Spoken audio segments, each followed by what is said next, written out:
Good evening, everyone. On behalf of the Michigan Political History Society, it is my distinct honor and privilege to welcome you tonight to this very special celebration honoring Senator Debbie Stabenow.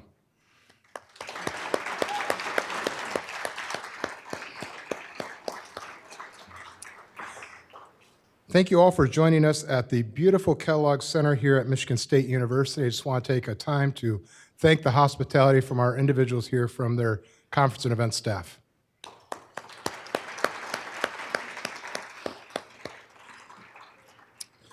Before we begin, I'd like to first extend my heartfelt appreciation to our donors, whose generosity and commitment have made this event possible. Your support allows the Michigan Political History Society to continue our vital mission of preserving and celebrating our state's rich political heritage. Your contributions tonight and throughout the year ensure that the remarkable stories of Michigan's political leaders, like Senator Stabenow, are captured and shared with future generations. I'd like to also thank our dedicated planning committee members who have put countless hours into organizing tonight's festivities. Your hard work and attention to detail have truly made this event special. Thank you for your commitment and dedication to the Michigan Political History Society.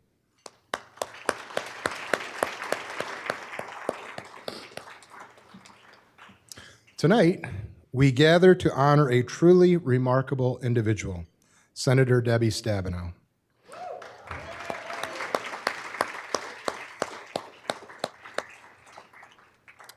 Over her extraordinary career spanning 5 decades, Senator Stabenow has served with distinction at every level of government, from Ingham County Commissioner to Michigan State House and Senate to U.S. House of Representatives, and since 2001, as our U.S. Senator. Throughout this remarkable journey, Senator Stabenow has set an unparalleled example of leadership, bipartisanship, and public service. Senator Stabenow has continually championed the needs of Michigan's families and communities, exemplifying what it means to put service above self. Her leadership as chairwoman of the Senate Agriculture Committee has profoundly impacted our state, securing support for farmers, rural development, and sustainable agricultural priorities. Senator Stabenow's tireless advocacy has also ensured crucial protection and investment for our treasured Great Lakes, positioning Michigan as a leader in environmental stewardship and clean energy. Her groundbreaking work in healthcare reform, including her vital role in crafting the Affordable Care Act and the Excellence in Mental Health and Addiction Treatment Act, underscores her deep commitment to improving the well-being of all Americans. Tonight is a testimony to her lasting legacy, a legacy of commitment, compassion, and collaborative leadership. We are eager to celebrate and reflect upon her achievements and to honor the impact she continues to have on the lives of countless individuals across Michigan and beyond. As we reflect on our mission at the Michigan Political History Society, it's important to recognize the vision and dedication of our founders, the late Kevin Kelly and Sherman Moore.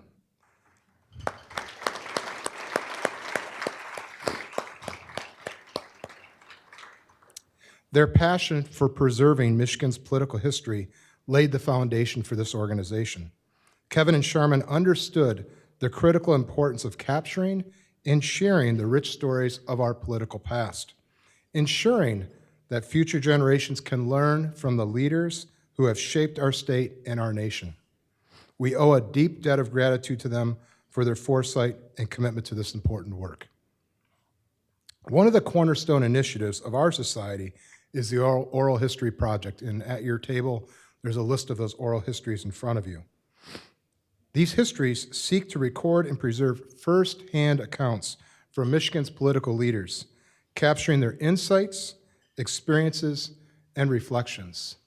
These oral histories provide a unique, personal perspective on the challenges, triumphs, and pivotal moments in Michigan's political history. We have been privileged to collect the stories of influential figures such as Governor William Milliken, Senator Carl Levin, Governor Jennifer Granholm, and Congressman John Dingell, among many, many others. Their narratives are for valuable insights for researchers, educators, and future leaders, helping us better understand and appreciate the complexities of governance and public service. Events like tonight's celebration are vital in funding the continuation and expansion of projects like our Oral History Project. Your attendance and generous support enable us to preserve these very important stories, conduct new interviews, and make these stories widely available through archives, publications, and educational programs. The significance of this work cannot be overstated by capturing these videos and experiences. We ensure the legacy of Michigan's public servants continues to inspire and educate future generations. The Michigan Political History Society remains dedicated to our core mission, to inspire and educate by preserving the history of those who have dedicated themselves to public service. By doing so, we strive to encourage civic engagement and foster a deep understanding of the political landscape that has shaped our state. In a few moments, I will introduce tonight's MC, Jeff Padden, who will guide us through this wonderful evening. Jeff himself is an exemplary figure with years of public service experience, including serving alongside Senator Stabenow in the Michigan House of Representatives. Following Jeff's remarks, we will then have the distinct pleasure of hearing from Senator Stabenow's former Chief of Staff, who will share insights about the Senator's many years of service as well as her personal journey in public service. We also will have personal videos from Congresswoman, or not Congresswoman, U.S. Senator Alyssa Slotkin and Senator Gary Peters, who could not be here tonight. Afterward, we will warmly welcome Debbie Stabenow herself to the stage, who will share reflections on her incredible career. Jeff will then join her for a special Q&A session where we will get to hear even more about the experiences and insights that have defined her career. Now, without further ado, it is my great pleasure to welcome to tonight's MC, Jeff Padden to the stage.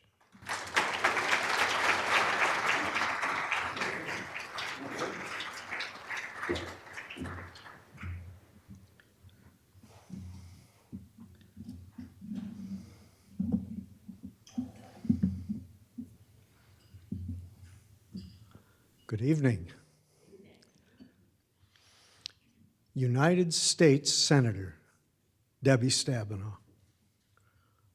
That's not what most of us in this room call her, nor is it what most Michiganians call her.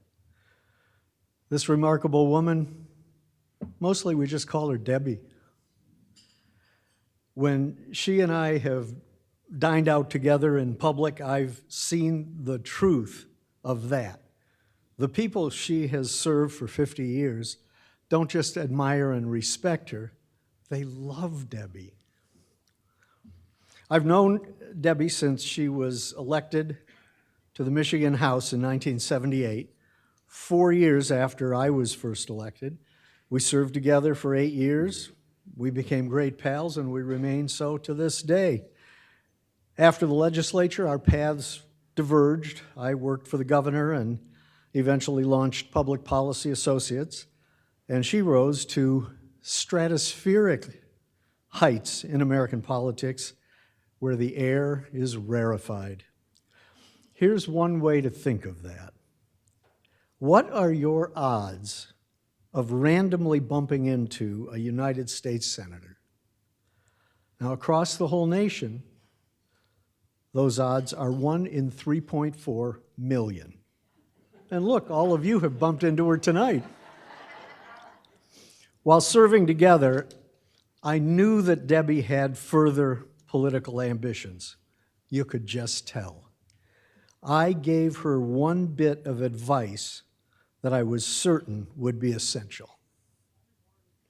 I'm looking at Debbie to see if she remembers what it was. She's saying, I have no idea. I said, change your name. I did tell you that. I said, change your name. I said, you were born Deborah Ann, but you call yourself Debbie. You need to change to Deborah or Deb, anything but Debbie. If you stick with that name, no one will ever take you seriously. and you'll never get anywhere. Well, she was taken seriously. Imagine that. And she went places. A few years ago, I got a really great illustration of that.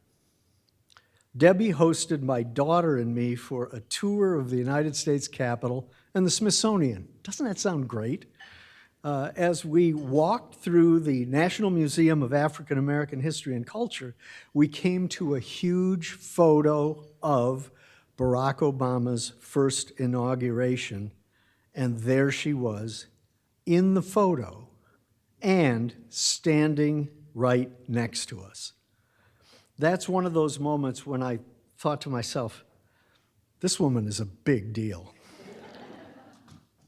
When she talks about her incredible experiences, like being at that inauguration an arm's reach away from Barack Obama, she seems as amazed as I am. She is appreciative and remarkably humble about all of that. That's Debbie. I'm going to give you a little more of Debbie's election history. John mentioned it in passing, but here's a quick summary. 1974, elected to the Ingham County Commission when she was still in grad school. You'd think you'd be busy enough. 1978, elected to the Michigan House of Representatives. 1990, elected to the Michigan Senate. 1996, elected to the United States House of Representatives. 2000, elected to the United States Senate, where she served for 24 years. In 4 of those 5 races, she defeated an incumbent. When in 1978 she defeated Tom Holcomb, who was elected with me 4 years earlier, I wondered, who the heck is this woman? From some of her Lansing area colleagues, I heard this. They said, oh, she's really good. I had no idea how good she was. In 50 years, she only lost 1 race, and she'll argue with you about that. And that was a primary election for the Democratic nomination for governor in 1994.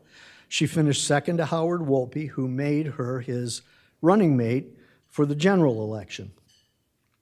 The general did not go so well for them, but I think that experience seemed to whet her appetite for bigger things. In the next cycle, she ran for the U.S. House, and she never looked back. I'm not going to spend too much time on Debbie's legislative accomplishments in the state legislature, but this one tells as much about Debbie as it does about the policy itself. Anybody remember Proposal A? Yeah, some of you were deeply involved in it one way or another. One of the most profound changes in tax policy in Michigan history was the adoption of Proposal A in 1994, which completely altered the way Michigan finances public schools. But how did it come about? The property tax system was a mess. Everybody agreed on that, but there was no consensus around a solution. Then along came State Senator Debbie Stabenow. She said, let's just repeal it. Let's just repeal it. The Senate passed the bill quickly, and to everyone's surprise, Governor Engler endorsed it. The House followed suit, and the governor signed it into law, and it wiped out more than 60% of the funding for Michigan public schools. Debbie had transformed anger about property tax into a major crisis. It's been said that a crisis is a terrible thing to waste. And this one was not wasted. It caused an intense focus on finding a solution that could get bipartisan support in the legislature and with the public. Proposal A was adopted on March 15, 1994, in time to avert the funding crisis. What Debbie had realized is that if the game isn't working, you've got to change the game. So she went on to bigger and better things. What kind of a U.S. Senator was she? I think probably, Debbie, throughout your career, some people have said, you're just too moderate. You ever heard that? Yeah. But the folks who watch Congress closely tell a different story. The conservative groups consistently give her scores around, well, 0. The progressives rate her in the 90s. So she was a progressive senator, and her work on a variety of issues reflected that. She pushed for improved food systems and better health care and mental health services. She supported better access to post-secondary education. She supported small business development financing so firms could expand and create new and better jobs. But there's more to Debbie than politics. Debbie loves to perform. How many of you have seen Debbie perform in a non-political setting? Play the guitar, sing. Well, there are rumors. In the early 1980s, she asked if I would join her and 2 of our colleagues to help raise money for the Ingham County Democratic Party. She had it all planned. We would be a group called, do you want to say it out loud? Debbie and the Dips.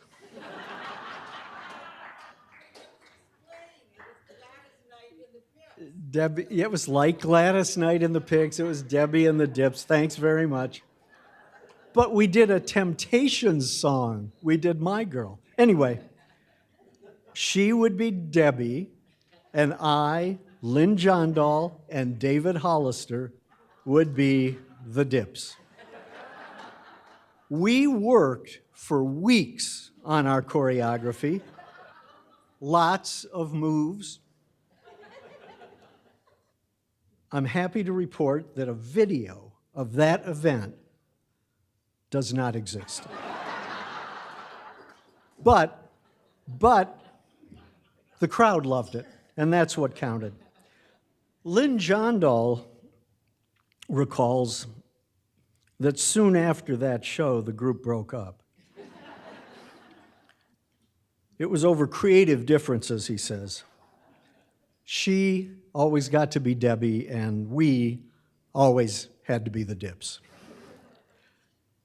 Another time, Debbie recruited me to help with the annual Lansing Community College Celebrity Lip Sync fundraiser. We were to perform as Sonny and Cher. If I were to tell you that I have a video of that event, would you want to see it? Would you? Well, then let's see if that video is queued up. I have to step out. All right. Now we have Jeff Padden and Debbie Stabenow with a very new slant on Sonny and Cher. I got you, babe. Maybe.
Now,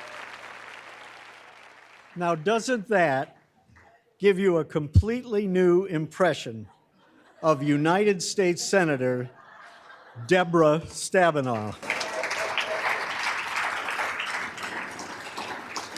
You know, another politician could have done many of the things that she did. Nobody could have done that. But really, there were many others who supported the same policies, advocated for the same new directions, but know this. I've been in and around politics for over 50 years, and I've never seen anyone like her. There is only one, Debbie Stabenow.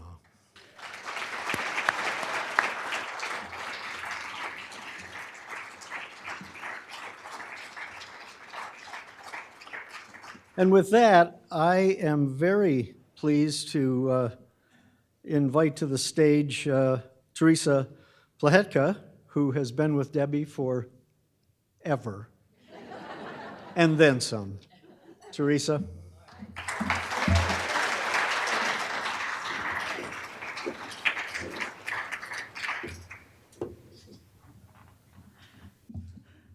Hello, everyone. Thank you, Jeff. And I want to shout out to Gary Shrewsbury, who talked me into doing this tonight, wherever Gary is. So there's Gary. It feels pretty surreal for me to be up here. As Jeff mentioned, I have worked for the senator forever. It doesn't feel that way, but I've actually worked, it's been over 42 years, which is a little hard for me to wrap my head around. I actually started, I was a graduate student intern and worked in her state house office. We had a little two-room office off the gallery in the house. And I got hired as her first legislative aide working on the House Mental Health Committee, and then went on to work for her in the state Senate.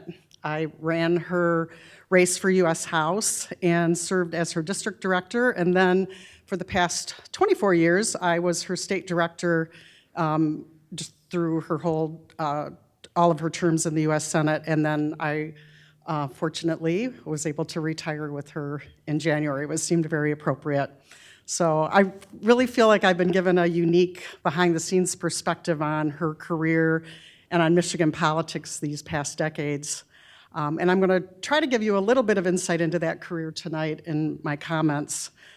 The senator has certainly lived through a lot of history and change over her 50-year career. As you know, she broke down a lot of barriers for women, everything from gaveling the State House to order, having a baby while in serving in the state legislature, and being elected to the U.S. Senate. She governed through some of our country's most pivotal historical moments. You know, I remember in the early years, Michigan's recession in the 1980s, 9/11, the anthrax attack on the Hart Senate office building when she was first elected. That's where her first Senate office was located, just shortly after her election. The Iraq War, the 2009 financial crisis, and the fight to save our auto industry, the Flint water crisis, the pandemic, the January 6th insurrection. I'm sure I'm missing many more things, but personally, I can relate to the real transformational changes that took place with technology over the course of her career.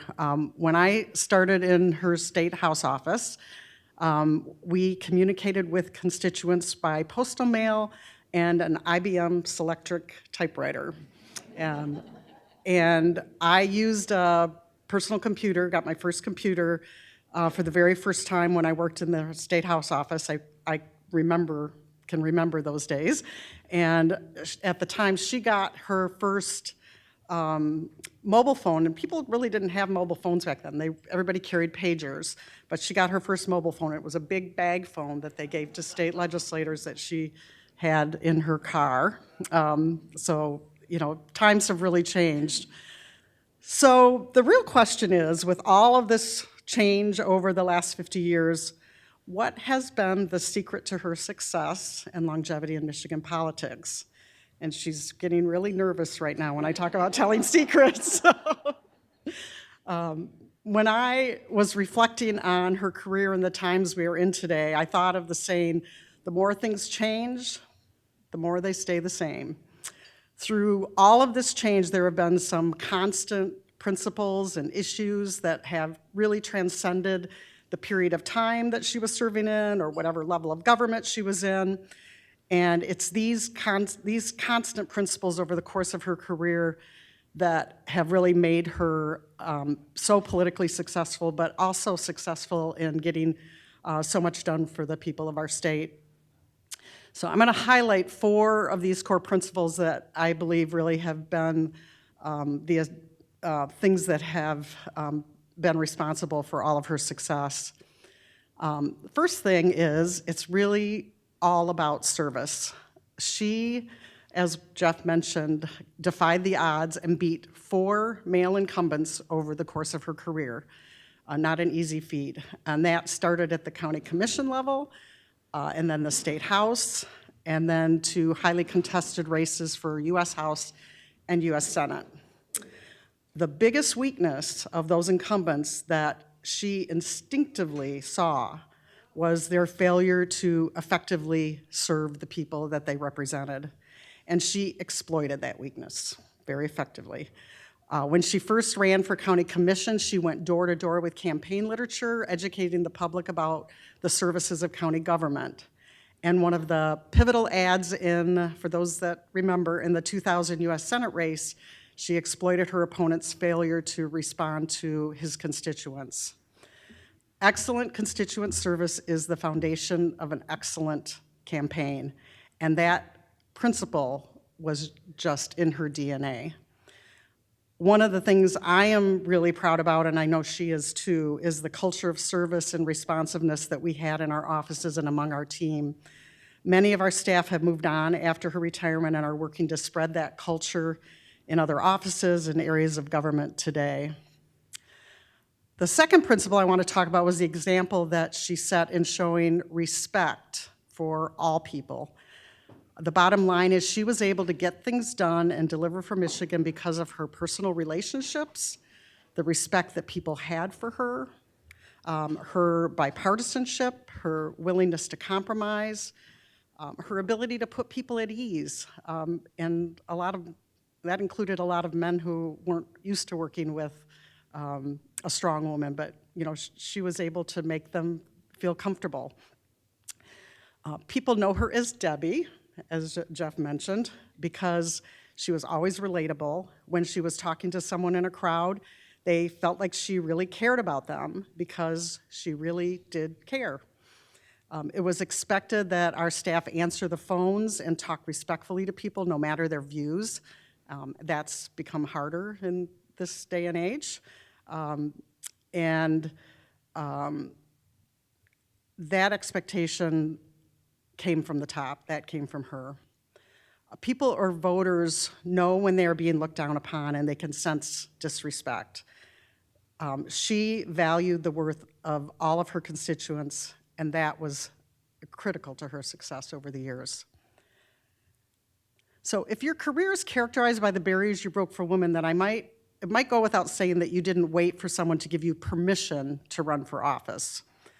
That's the third principle I want to talk about. Over the years, Debbie did not wait for permission, and that was a constant throughout her career. She had incredible instincts and a good sense of timing. She won in years that most other Democrats lost, and in years when they swept the ticket. When she saw a problem, she didn't ask for permission to work on it. She tackled it head on. She did not take anything for granted, and her work ethic was unrivaled. I think many potential opponents didn't run against her because it exhausted them just thinking about keeping up with her. The last notable principle of her success I will talk about is how her core issues and message never fundamentally changed over the years. It's fascinating to look at a stack of all of her campaign literature. We've been working on archiving and those sorts of things and pulling that stuff out. And when you do that, you see the same issues, similar slogans, and comparable photos, from the beginning till the very end, the focus across time was always on a core set of values and issues, lifting up the middle class and economic kitchen table issues for families. The most controversial wedge issues in her earlier campaigns were immigration and trade with countries like China. Sound familiar? Those are still the hot button issues today. Over the course of many campaigns, we worked with a great team of consultants and pollsters in her national campaigns. We would go through all the standard research practices in shaping the campaign message. My observation in later years was that the process would always come full circle, and we would be back to her same core message and brand after going through all that once again. In Congress, Michigan was always at the core of her communications, which in DC was sometimes easier said than done. Michigan was her strongest brand. While the hair and the clothes and the photos may have changed, the senator served on the Agricultural Committee in the State House long before she chaired the U.S. Senate Agriculture Committee. Her work in the 1980s chairing the House Mental Health Committee informed her leadership and accomplishments on mental health and the Affordable Care Act in the U.S. Senate. As a state legislator, she was instrumental in establishing the Great Lakes Compact to prevent water diversion, and then in the United States Senate, authored the Great Lakes Restoration Initiative and many more protections for our lakes and waters. I could go on and on when it comes to her accomplishments, but the important point is that her work was lifelong and grounded in the same values over many, many years. In terms of the issues that matter to people, I don't think the electorate today has changed as much as everyone feels. The core issues today are the same as the core issues in the senator's previous 15 winning campaigns for public office. Senator Stabenow's career is not a reflection of all that has changed over the past 50 years or the tumultuous change we are living through right now. For me, it's a reflection of those things that didn't change and that remained constant throughout her decades of public service. Providing exceptional service, showing respect to all people, not waiting for permission to pursue her dreams, and staying true to her values and brand. From my behind-the-scenes view, those are the secrets of her success over an incredible 50 years of public service. And I am forever grateful for the opportunity and privilege to have been a part of this success. Thank you, Debbie.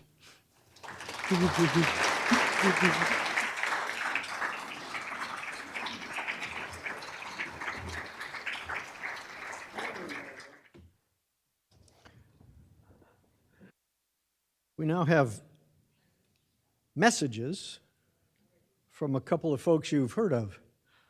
Senator Alyssa Slotkin, who has filled Debbie Stabenow's seat in the United States Senate, and our senior senator from Michigan, Gary Peters.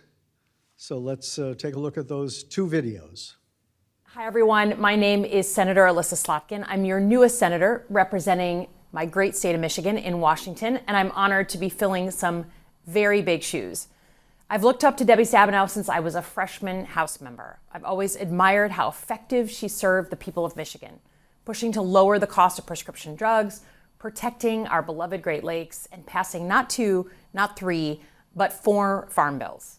She's been a terrific mentor, helping me navigate Capitol Hill and learn how to most effectively serve my state.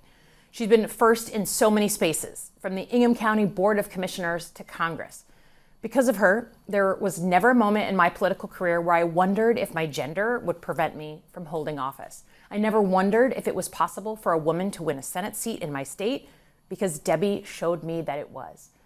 Debbie, I speak for all of us in Michigan when I say that we are deeply grateful for your decades of service. Congratulations again on your retirement and for being honored tonight. We miss you. Hello, this is U.S. Senator Gary Peters, and first of all, I just want to say thank you to the Michigan Political History Society for hosting today's event to honor my dear friend and former colleague, Debbie Stabenow. For more than 50 years, Debbie has been an absolute force of nature in Michigan politics and a tireless advocate for our state. Her career was defined by trailblazing accomplishments, becoming the first woman to be elected to the Ingham County Commission, to preside over the Michigan State House, and to represent Michigan in the United States Senate after her election in 2000. In the Senate, she made significant progress on some of the most pressing issues facing our state, including efforts to transform the health of our Great Lakes, expand access to mental health services, and support Michigan's farmers through her role on the Senate Agriculture, Nutrition, and Forestry Committee. On a personal level, Debbie has been an absolutely invaluable mentor to me.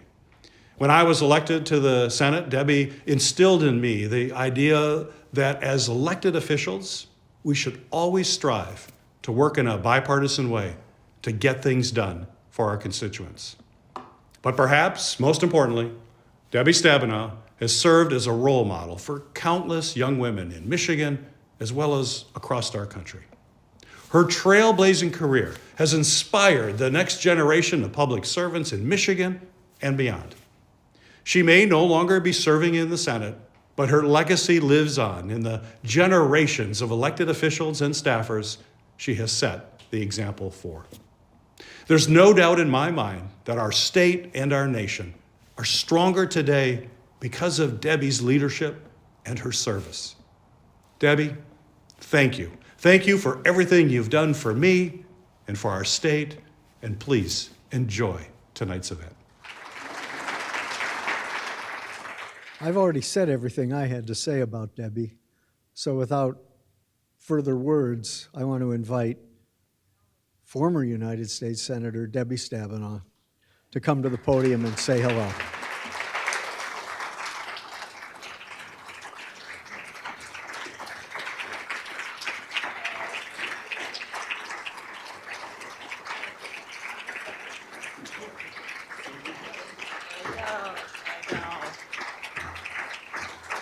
Well, thank you so much. It's so great to see everybody.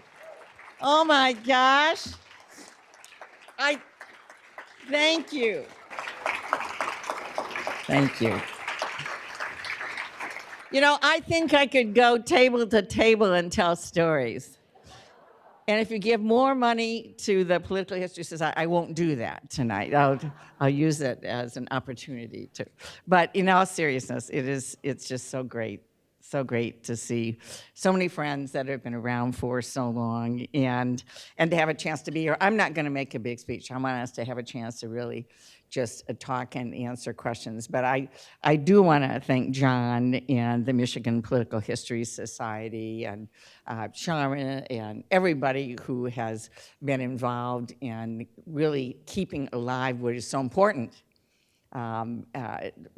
Public policy and politics and lifting up what I believe is public service that should be celebrated, not denigrated, but celebrated in terms of how we come together to solve problems, how we come together to do the things you can't do by yourself.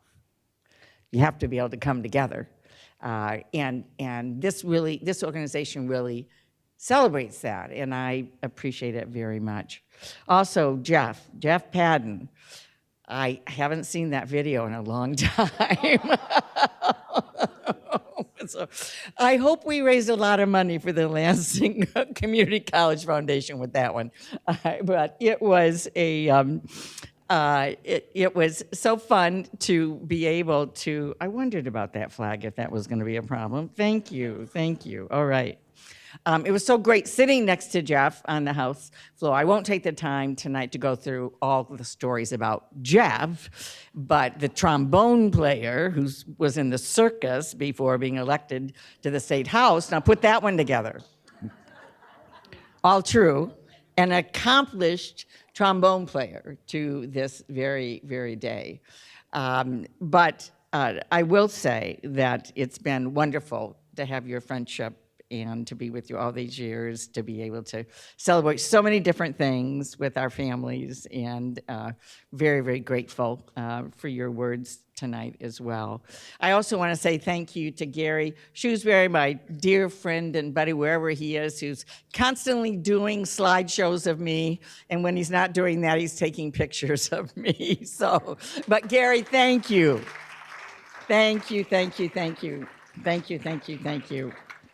And what do I say about Teresa Plahetka? Can you imagine, 42 years, when I told Senator Schumer, because after I gave my final speech, and colleagues were nice enough to be there on the floor, and then Teresa was there, staff was there, and so she didn't know it, but I wanted to do something in the record for Teresa, and we brought her down to sit next to me on the Senate floor. And when I turned to Senator Schumer and said, "This is Teresa, she's been with me 42 years," he said, "Who does that?" Apparently not in his office, you know. But it has been, what a journey. My success is having my partner, Teresa, every single step of the way. No doubt about it. And so grateful to you for everything. Our friendship, support, your commitment, the times you like slap me over the head and say, "What the heck are you thinking?" And I needed it. You know, you have to have somebody that does that, you know, in your life, that says, "That was really stupid, what you just said." And so I always knew if my idea passed Teresa, it was actually a really good idea. But the reality is that we've had a wonderful team, and all of our team will tell you that Teresa's been the glue holding that together. I'm so grateful, right, Callie? And I think Melissa's here, and because we have been a family. And that doesn't happen by accident. It happens because you value people, and you trust them, and you empower them so that you are giving them the opportunity to really be the best they can be, which allows me to then, as the elected official, be the best that I can be. So I'm just so grateful for so many things, and for all of you here tonight. And I just want to share that, you know, when I started 50 years ago, I was a graduate student at Michigan State. I had no idea or even desire to go into politics at all. I mean, I was getting my master's in social work. I wanted to do community organization. I was interested in criminal justice and in psychology. And then I went to a meeting of a group of women who were getting together to hear someone talk about how the county, the number of commissioners were talking about trying to close the Ingham County Medical Care Facility. Well, I grew up in a hospital my mom was director of nursing of a small hospital in Clare. I grew up around the hospital and healthcare, and I watched her help people all the time.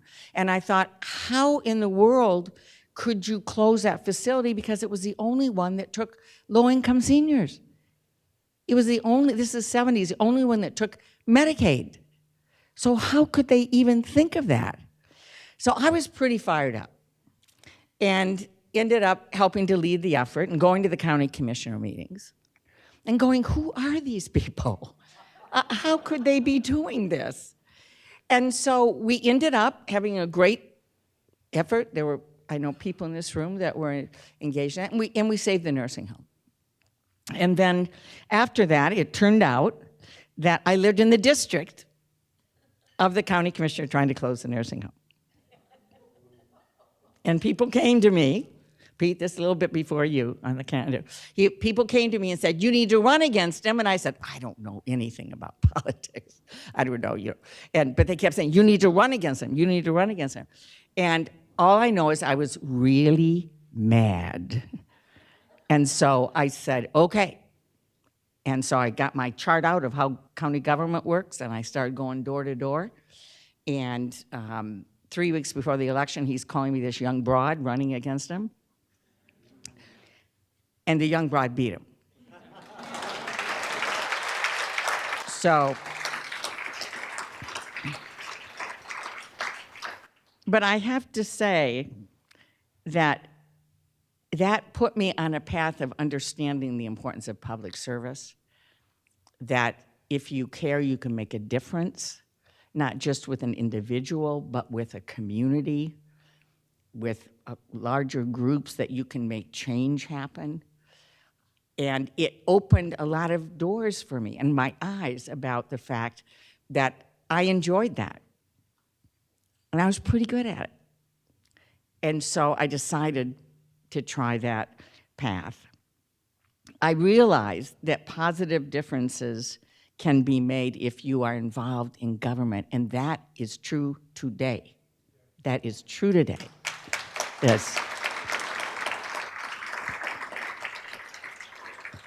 Now, ironically, the Ingham County Medical Care Facility is once again under great threat from Medicaid cuts, coming from you-know-who. And we need to be loud and press back on that, because shame on them if our low-income seniors are losing their nursing home care, or if our moms and babies. Half of our babies born in this country are using Medicaid health insurance. So here we are again. So I will just close by saying that, first of all, I can't imagine growing up in a more beautiful state. People say, what are you doing? Are you in DC? And I say, are you crazy? I'm in Michigan. Why would I go anywhere else? I've had no desire my entire life to go anyplace else but to have the opportunity to be right here. And it truly, people say this all the time, but this has truly been an honor for me to suit up every day and go into the fight and try to make things better for everybody in our state. So Jeff, let's start talking. All right.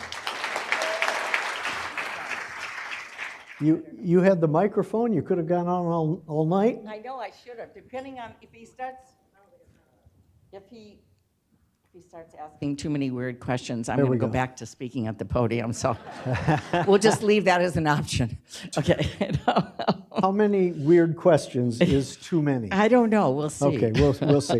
Well, you know, I think we've heard a lot about your political career, heard a little bit about your musical career. Tell us about your family. Yes. Your mom, who sadly Yes. passed away recently, your kids, sibs, grandkids. Yep. As you moved toward retirement, you had planned to spend more time with them. How's that working out?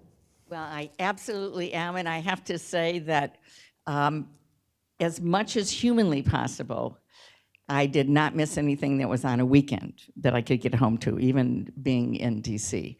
But now I can do things in the week, be in the middle of the week, which is really wonderful.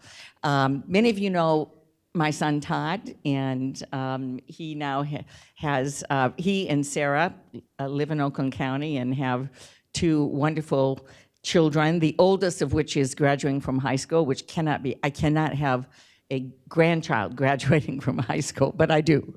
Ari's graduating, going on to U of M, I'm sorry to say, but I know, you can't have everything, you know, I know. I know. My son is maize and blue to the core. And as I've told so many people, the fun part was our family's divided. My daughter, Michelle, 4 years younger, went to Michigan State. Of course, I have 2 degrees from state. I have one brother, Michigan, one brother, Michigan State. But Todd married a young woman from Ohio State. Ooh. Well, And we I- can all agree that that's a problem. And that's exactly what I told Sarah. We love you dearly, but you've brought our entire family together because we all hate Ohio State. And so, but it's wonderful. Now, sophomore in high school and senior in high school, both very involved in music. I'm very proud of my sophomore, Willow, who is a band major in the marching band. Lake Orion's one of the top marching bands in the state. Normally, that's something that's reserved for a senior, and she got it as a sophomore, and we're very proud of her. So So in Michelle's three, she lives in DeWitt, and her oldest is Avery, who is almost 13. And in fact, he was born on my mom's birthday, so mom was so excited to have her great grandson born on her birthday. Her second boy is 10, Everett, and her daughter's 7, almost 8. So I'm very blessed with 5 beautiful grandchildren that I'm spending as much time with as I humanly can.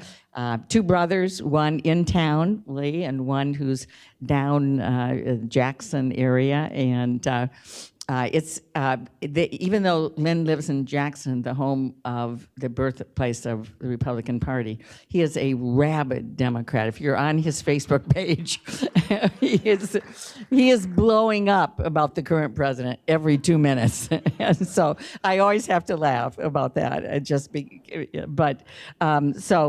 I'm very fortunate that our whole family's in Michigan. And we lost my mom back the end of November. She was 98 and was a nurse for 42 years, was my biggest champion, always, always, always there. And thrilled with her grandchildren, of which great-grandchildren, she currently has 12, number 13 on the way. And we were so blessed to have her for so long. And her great-grandkids got to know her. And that's not always something that happens. And so we feel very, very grateful for that. So you've actually had a chance to deepen those connections as you hoped. So that's terrific. Absolutely. You know, there are a lot of other aspects to your life. And one other that we haven't talked about much tonight is your work supporting nonprofits. Tell us about the Magic Ride for Kids. Anybody remember the Magic Ride for Kids? Yeah. Yes. Well, back in '82, was it? One of the first things we did. Let me back up and say, I was very frustrated that we saw so much happening on abuse for children, but we were always trying to deal with it after the abuse happened and not before it happened. And it's hard to be a parent. And if you don't have the support around you to help you kind of make it through, it's very tough. I mean, it's in first year of life, really tough as a parent. And so I wanted to do something for primary prevention. And what that means, and what we did for a while, but not as much as being done now as I believe it should be, is like matching up a volunteer. And the Junior League of Lansing did this with us, which a volunteer who would be available and be matched with a new mom, usually a single mom that didn't have support at home, who would basically be like a big sister to them for the first year of the baby's life, so that to be there to help say, you're not going crazy when the baby's crying all night, you want to throw them out the window. That's normal feeling. Yes. You know, it is, and so the mothers are shaking their heads here, yes. But to just support. And so anyway, so I created something called the Children's Trust Fund. There was no money. This is in the middle of the downturn, 82, 83 in the state. But we decided to try something, a checkoff on income tax. And everybody had said, well, don't do that because then there'll be 50 more checkoffs and so on.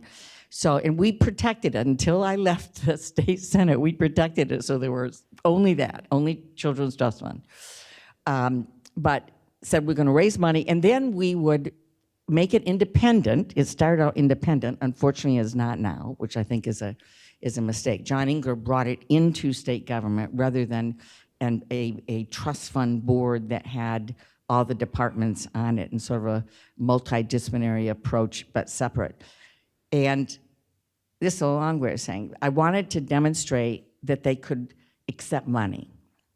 They could accept donations and get people involved. So I decided everybody was doing runs. You know, our wonderful Bobby Grimm was doing everybody's doing runs. I liked to bicycle ride. And so we said, well, let's do a bike ride. And Magic Johnson was in his senior year at State, and I knew him a little bit and was able to get him to come out to the first ride, and so we started calling it the Magic Ride. And we had some wonderful sponsors that got engaged every year. We did it in Holt. And people would get pledges, they would come out, we had T-shirts, we had stuff on site.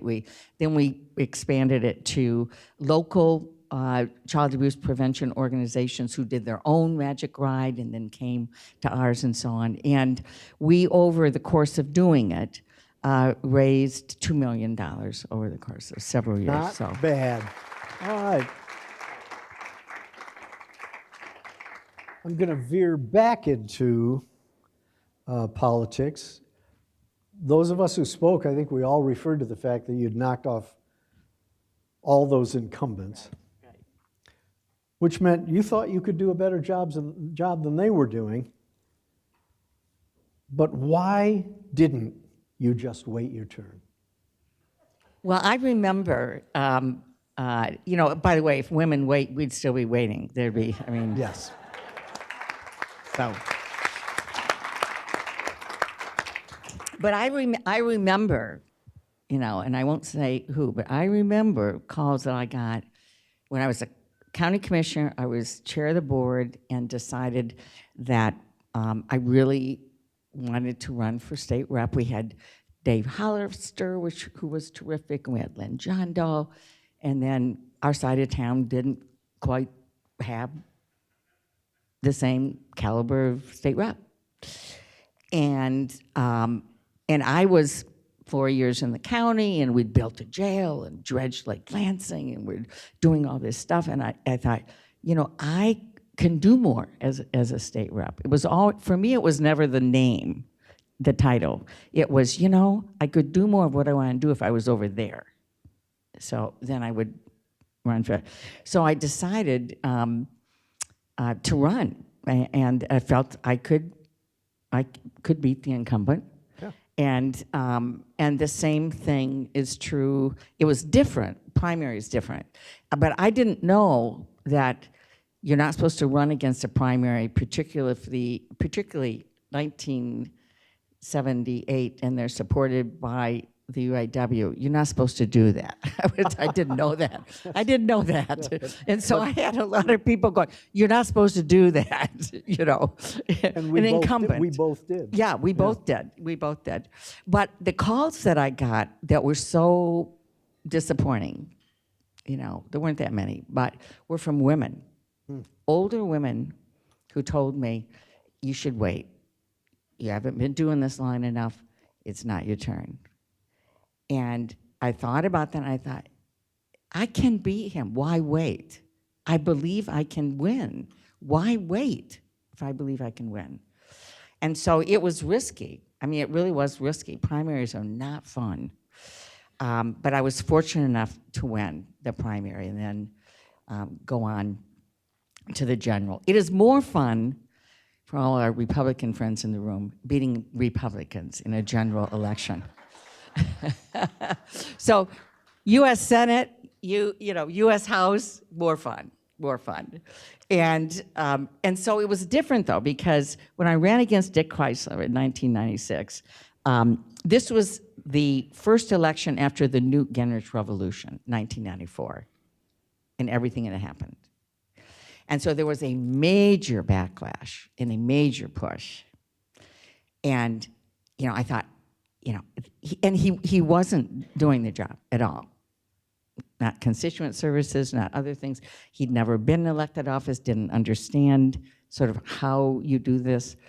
And so I felt I could win. And then the same in 2000 with Spence Abraham, somebody who just didn't show up, wasn't at home, smart political operative, but didn't have a clue about constituent service or really how to be an elected official. And what I didn't know, though, was a woman had never beat an incumbent United States senator before, and they didn't tell me that till after I got, So I was like, that would have been nice to know. But maybe it'd be better. Maybe it was good we didn't know. maybe, actually. But we were fortunate to win. But it was always a gut sense that I had. And as Teresa said, it was in the House, in the U.S. House, U.S. Senate, it was issues.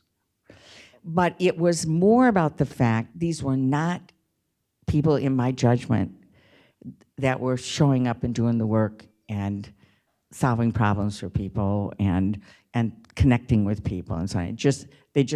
I didn't see that. And so it felt to me like it would be possible to win. All right.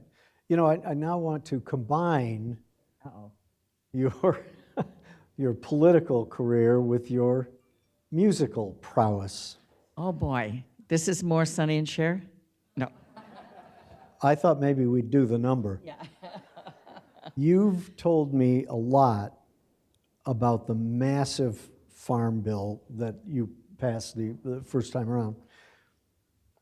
It's a great illustration of forging human connections to build bipartisan cooperation. Now, this is a very simple question, and I know the answer is very long and we're going to run out of time. Okay, I'll be short. How did playing the piano become pivotal in passage of the Farm Bill?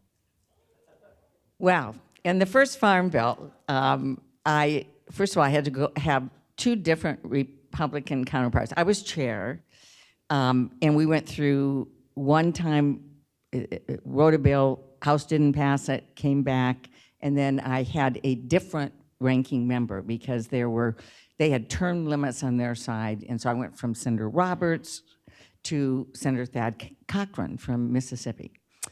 And different part of the country, had different issues. We had to go back and rewrite everything. But I didn't know him very well. And so I'm asking people about him, and they said, well, you know, it's kind of interesting. He has a piano in his office. And I said, really? Because 8 years of piano lessons, not, you know, still do a little bit. And I said, really? You know, what kind of music does he like? Well, he likes classical music, but you know, he likes the boogie woogie. I went, oh my gosh.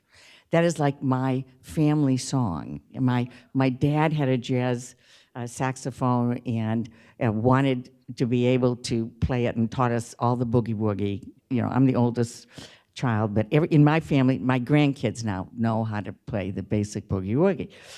And so I go to his office. I said, well, I want to meet with you, Thad. And so I go in, and I said, wow, Thad, do you play the piano? Wow, look at, you know. I said, well, I do too. You know, what do you play?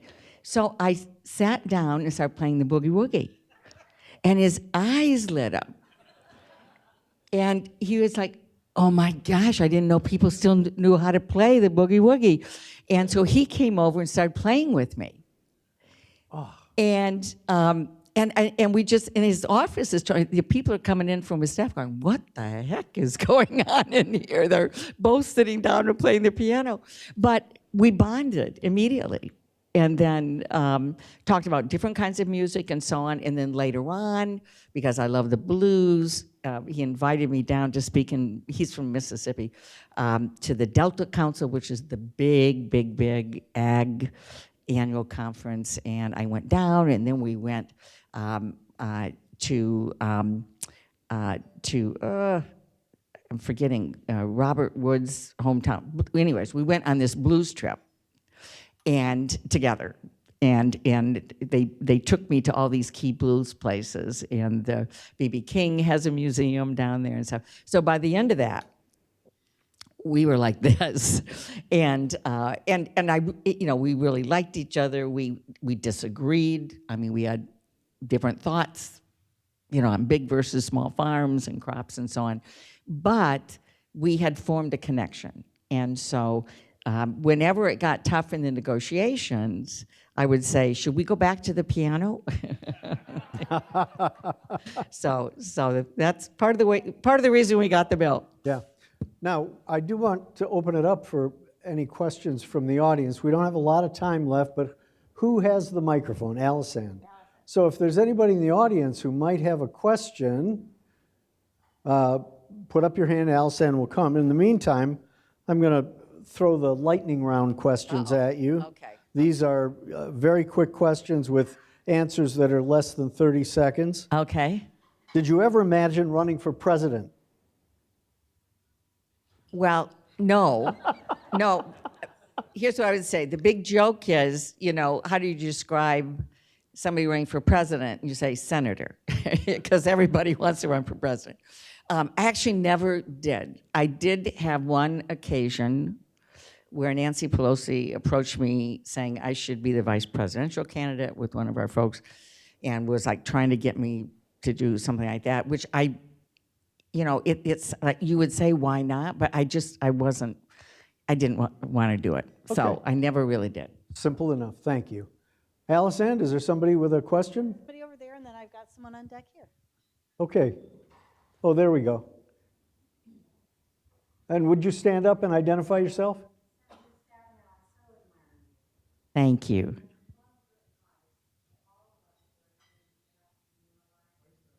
Is that mic turned on? There's probably an on-off switch. Or else speak louder. I heard you say for everybody demoralized, you would like my advice.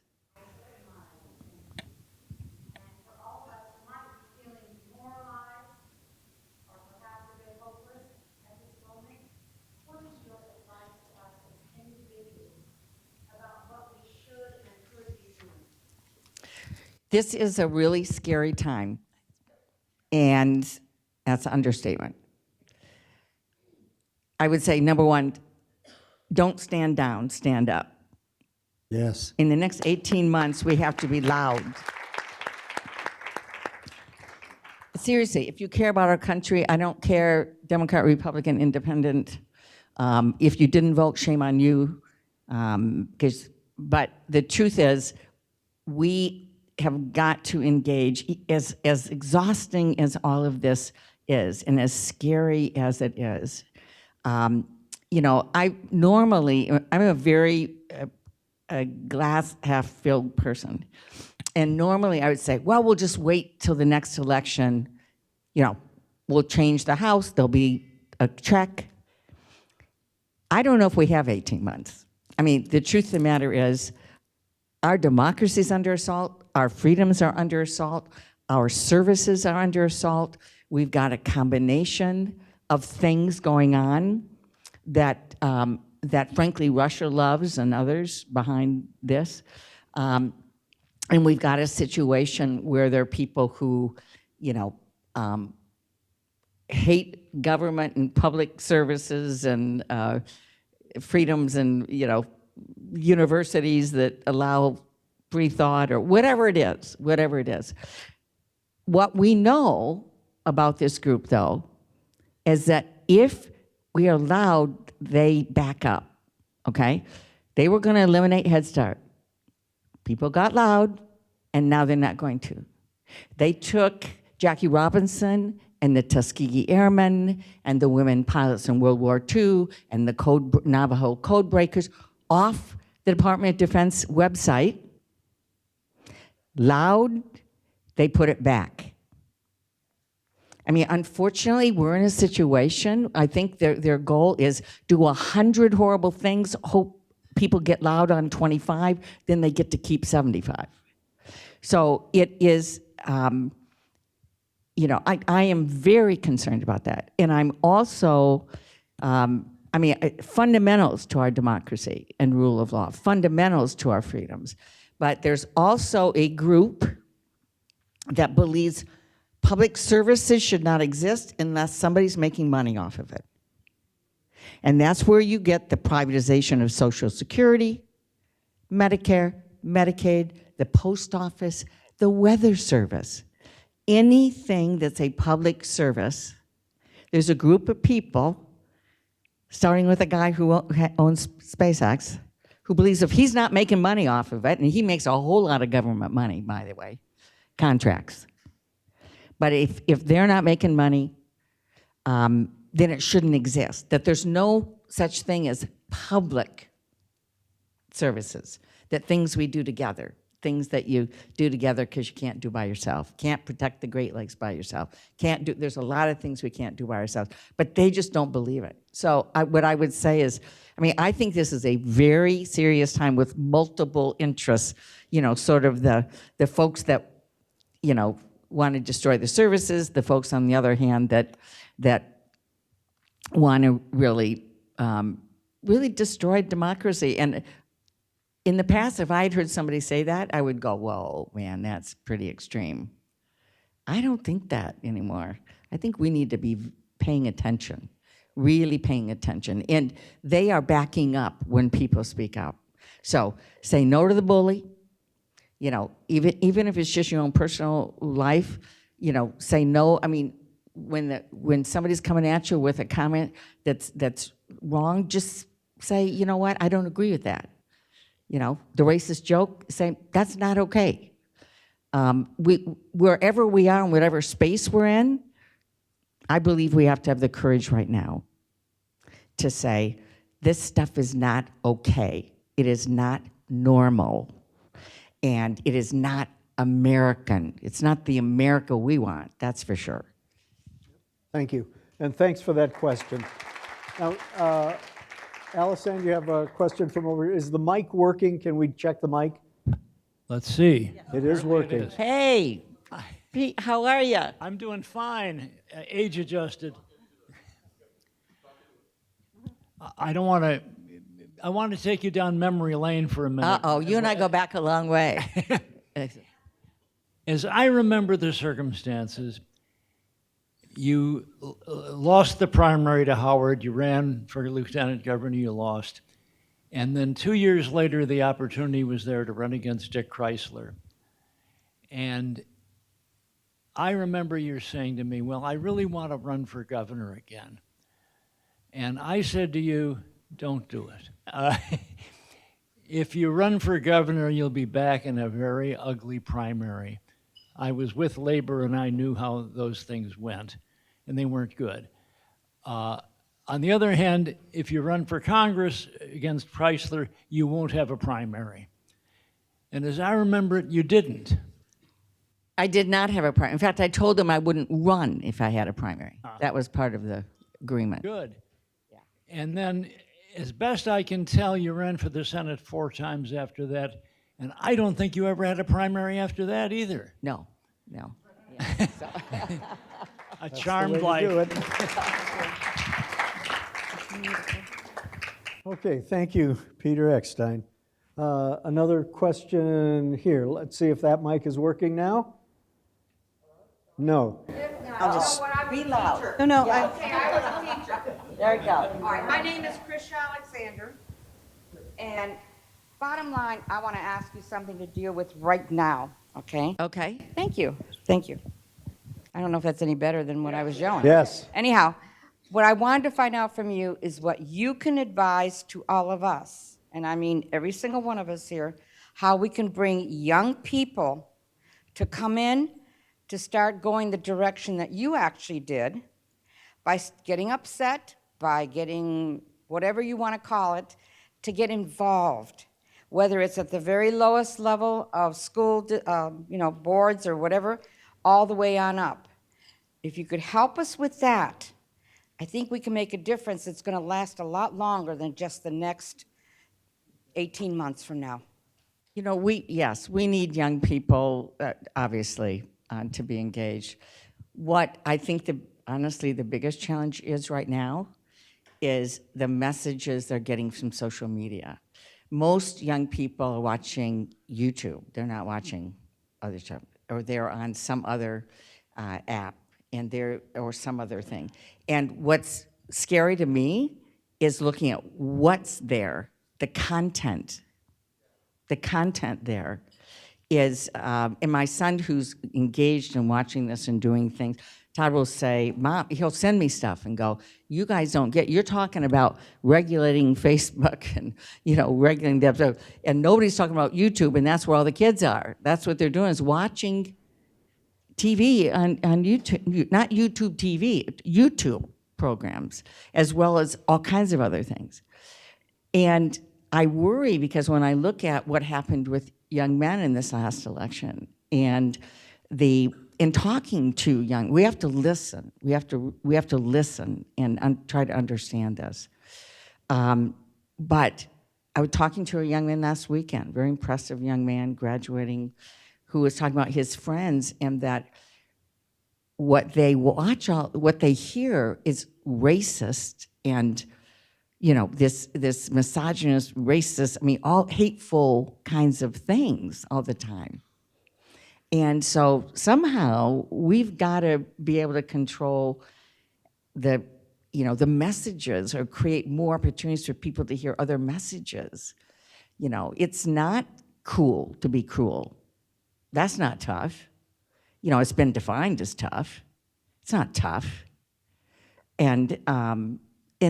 But I think to go for young people, that's not the only thing. We need to engage them, we need to invite them, but we do need to listen. They've been bombarded, they've been through COVID, their world is totally different. Their communications is totally different than ours growing up, totally. And unfortunately, too many of the messages are controlled by people who want to divide our country.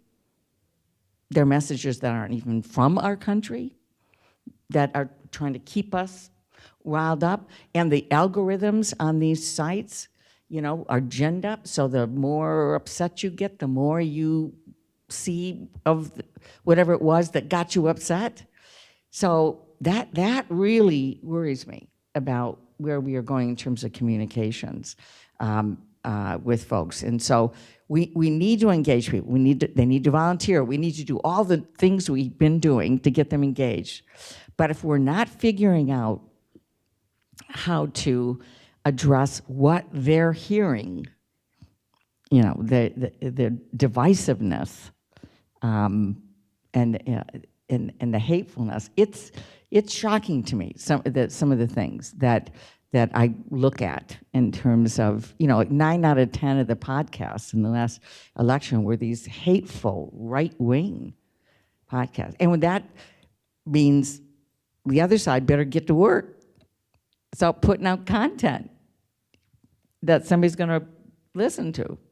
But I just think it's much more complicated today with young people. And I'm not saying give up. I'm saying we need to do all the things we can, get them engaged and so on. But I worry about what is coming at them because they're getting bombarded in every direction. And most of these messages are not good. So. All right. Thank you. You know, the one thing that I was asked to do is make sure to wrap up the Q&A at 7:45.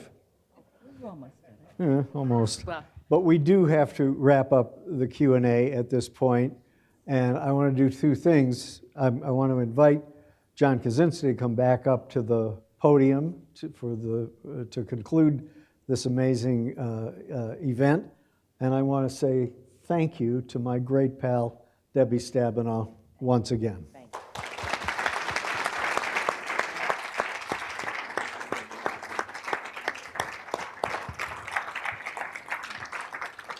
you. Yeah, we'll just sit. We'll just sit. Yeah. By the way, I feel like I just left that on a negative note. We need to be engaged. We can make a difference. You know, the power is in our hands. Vote, participate, be loud, and then we're going to be able to come back and celebrate. Thank you very much, Jeff, Teresa, and Debbie. It was a very educational evening, and I think the note that you were leaving us on was push good content. And this is on all of your tables. There you go. This is good content, so. Well done. Yes, so please give a round of applause again for our presenters this evening.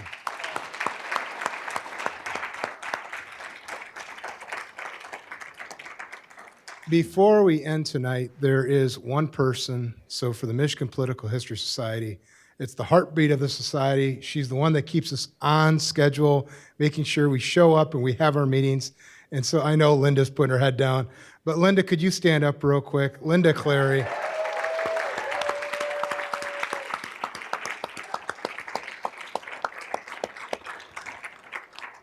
On behalf of the Michigan Political History Society, just want to give you, again, a lot of gratitude for being here this evening. As the message ended tonight, we really do need to push that positive message. We need to learn from our history. We need to make sure young people are engaging not on YouTube or social media, but in the classrooms, talking with their teachers. And it's one of those things that this right here, I want every K-12 history teacher in the state to have one of these. So when they are teaching in the classroom, they can say, I can go and turn to Bobby Krim and hear the lessons from Bobby Krim or Carl Levin or Debbie Stabenow, right? And so this society is part of that, and your funding helps support that mission. And so, again, to our dedicated planning committee, if you were on the planning committee, could you just please stand up so we can give you a round of applause?